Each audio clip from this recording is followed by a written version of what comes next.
भावी पत्नी सिया गोयलनं प्रियकराच्या मदतीनं केतन अग्रवालला नेमकं कसं मारलं? लोहगडावर काय घडलं? पुणे जिल्ह्यातील लोहगड किल्ल्यावर फिरण्यासाठी गेलेल्या 25 वर्षीय केतन विशाल अग्रवाल याचा पाय घसरून दरीत पडल्यानं मृत्यू झाल्याची घटना सुरुवातीला एक दुर्दैवी अपघात वाटत होती. मात्र पुणे ग्रामीण पोलिसांनी केलेल्या सखोल तपासामध्ये या घटनेमागील एक अत्यंत धक्कादायक आणि थरारक वास्तव समोर आले. हा मृत्यू अपघात नसून केतनची होणारी पत्नी सिया प्रवीण गोयल हिनं आपल्या प्रियकराच्या मदतीनं रचलेला हा एक थंड डोक्यानं केलेला मर्डर प्लॅन असल्याचं उघड झालंय. या प्रकरणी लोणावळा ग्रामीण पोलिसांनी कलम 103 आणि 61(2) अंतर्गत खुनाचा गुन्हा दाखल करून सिया गोयल आणि चेतन चौधरी या दोघांनाही अटक केली आहे. मृत केतन अग्रवाल हा पुण्यातील एका प्रसिद्ध बांधकाम व्यावसायिकाचा मुलगा होता.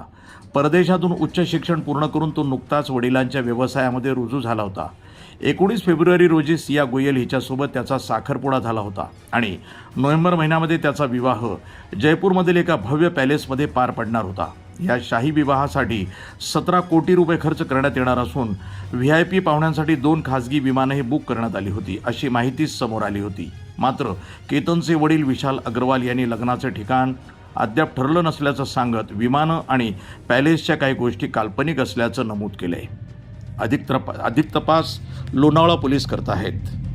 वृत्तसंपादन विभाग, न्यूज टुडे 24, लोणावळा.